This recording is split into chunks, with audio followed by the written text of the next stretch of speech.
Hello everyone, so glad to be back here with you, and I'm enjoying this beautiful sunny day even though we've had winter weather again. But I really want to thank subscribers. It's growing, there's more comments coming in. I really feel like we're connecting more now. There was one lady this week that talked about she had been married for a long time. She was 72 years old, and it ended, and how painful it can be, but that she's getting through it and coming over to the other side. So that is great. So thank you so much for being here. I hope you're enjoying it as much as I am, because I really am. So speaking of weather, for the last few times I've been saying, oh, I'm getting so tired of winter, which I am.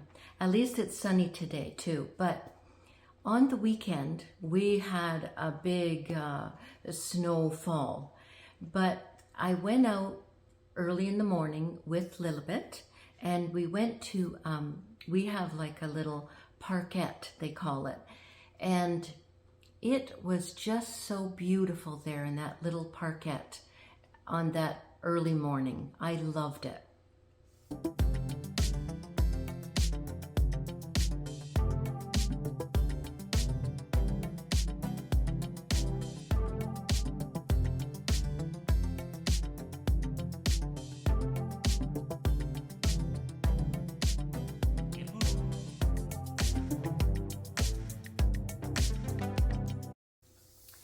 So I'm going to talk about treasures now, and this week I did go to a thrift shop, which I love to do, but also I've been working on a project, because for a long time I've been wanting a tea cart, and for my birthday, my daughter Heather, she bought me a tea cart.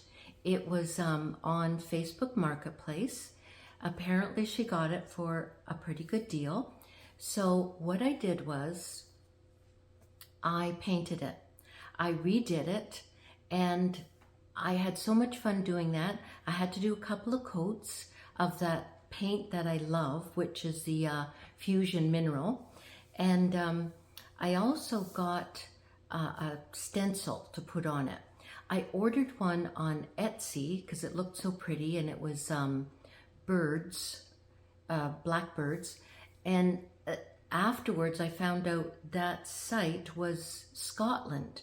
So it took forever to get here, that little stencil, and because there was some issue with the Scotland transport or something. But then when it came, it looked flimsy, and I thought, I think if I try to put this on my newly painted tea cart, it might bleed through the flimsiness, or there was a lot of openings in it. So I was really worried about it. And then I found in Dollarama some stencils. So I bought them, and I tried it on different pieces of wood just to test it, and I liked it. So all that time waiting for that beautiful what I thought was going to be beautiful transfer from Scotland, a stencil, not a transfer, and I found one in Dollarama that I liked equally as well. So that's what I did.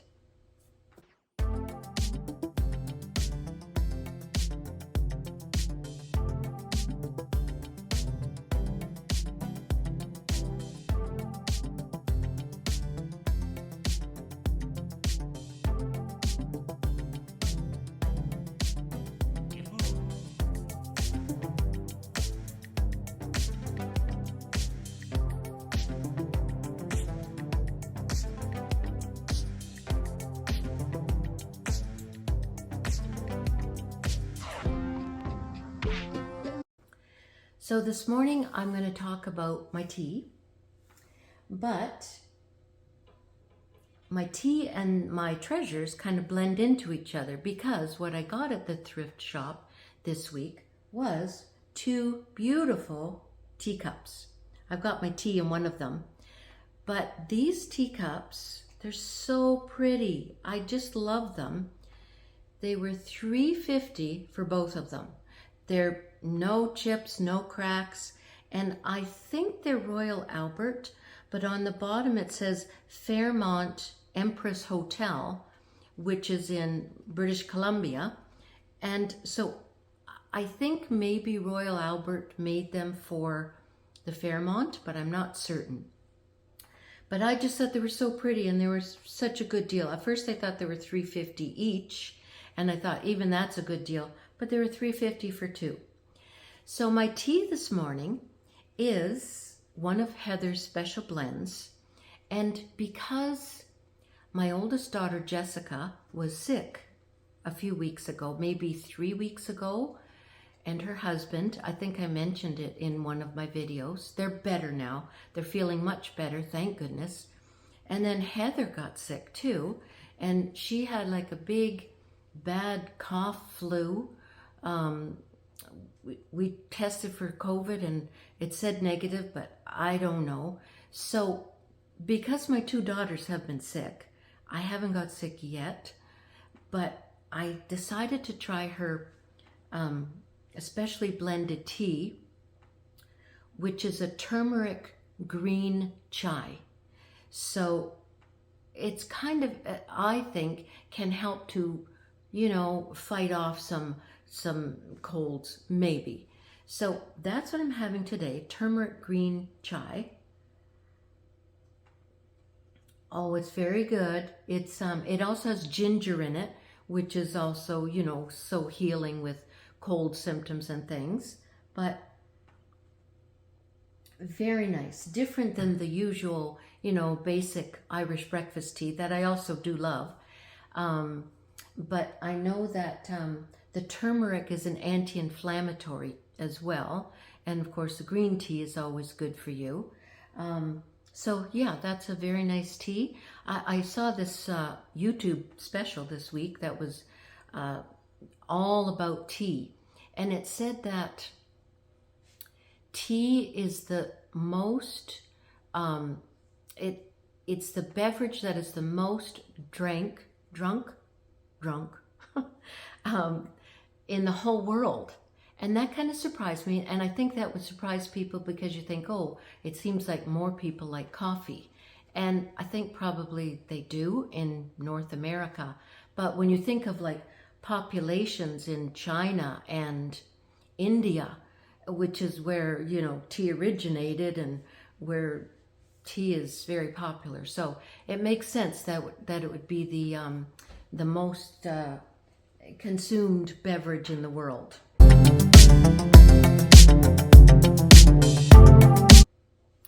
So one of my stories this week is I went to the home show in our town here, and they had everything there. They had flooring people, and they had roofing people and eaves troughs, and they had this kind of finish that you can put on your garage floor, carpet people, so many different kinds of you know, home improvement, fencing, all kinds of things. So as it turned out, all I got was this magic cloth that I love, that is just it's a cloth that you can clean your counters with, and it's great for granite countertops. Like usually if I, you know, after dinner, whatever, I'll clean it with like a sponge and maybe some soap. But then if I wipe it just with that magic cloth, it is great. It just is streak free, and it's good on mirrors too. And all you have to use on that magic cloth is water.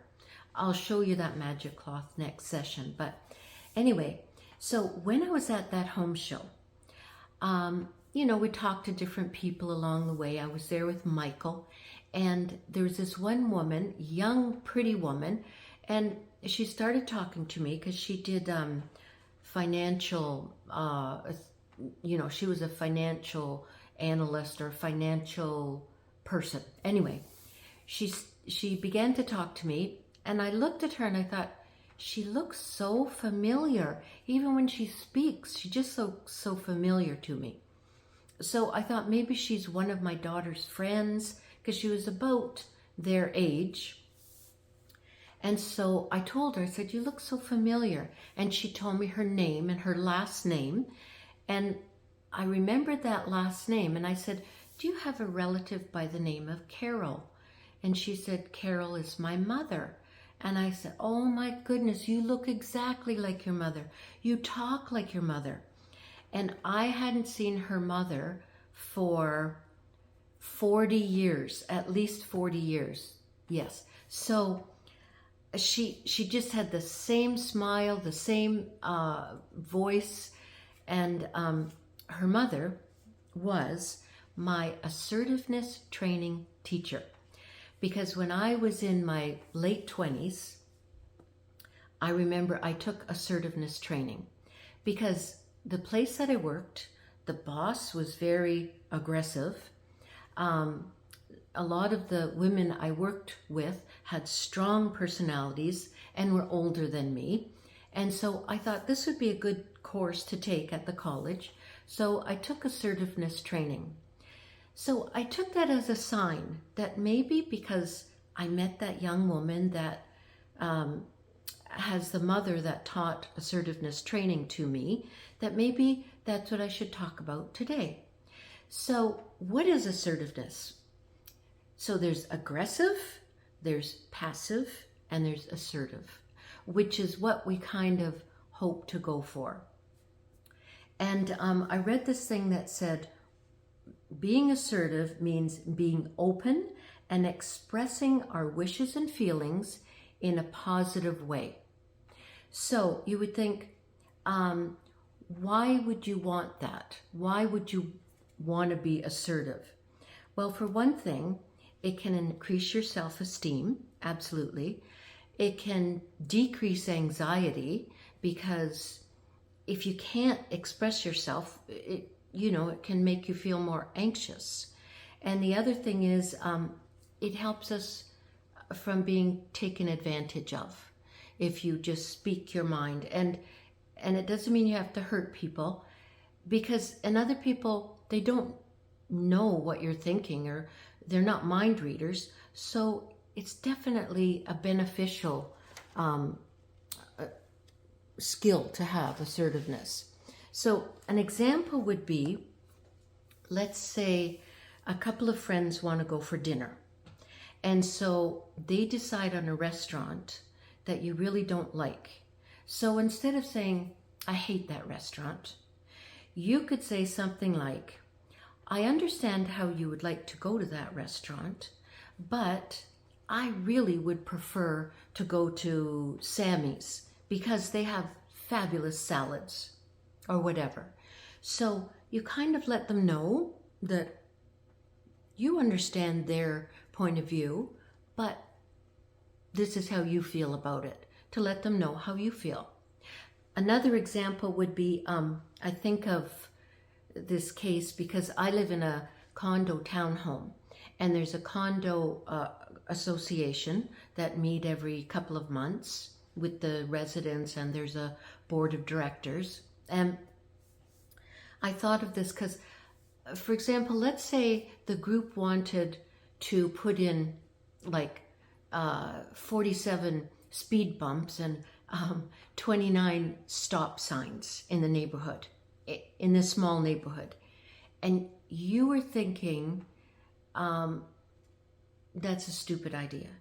So instead of thinking your thought, that's a stupid idea, you could, and instead of saying that, you might say something like, that's one way of doing it, but I really would like to try putting in 4 stop signs and maybe 3 speed bumps, or whatever your thought is. So just to let them know, it's not a bad idea, but this is how I feel. So those are some, some ideas for assertiveness, and it really is a good way to be. And I think when I was young, I took it, and I felt like for years I knew the skills, but I didn't really use them until I was older. And I think as we get more mature, we are more likely to be more assertive. Hopefully not more aggressive, even though sometimes you feel like that. But there was a quote in one of the books that I read, and this book was written many years ago. I think it was in the 90s, but it was called When I Say No, I Feel Guilty. It's still out there, I'm sure. But the quote that I read was, as far as assertiveness, say what you mean and mean what you say, and don't say it mean. Makes sense, makes good sense. So let's hope we can all be more assertive and kind. And that's about it for this week. So I look forward to having you here next week, letting me know any experiences you might have had with assertiveness or aggressive people or passiveness. And I look forward to seeing you. I hope you have a great week. And until then, bye-bye.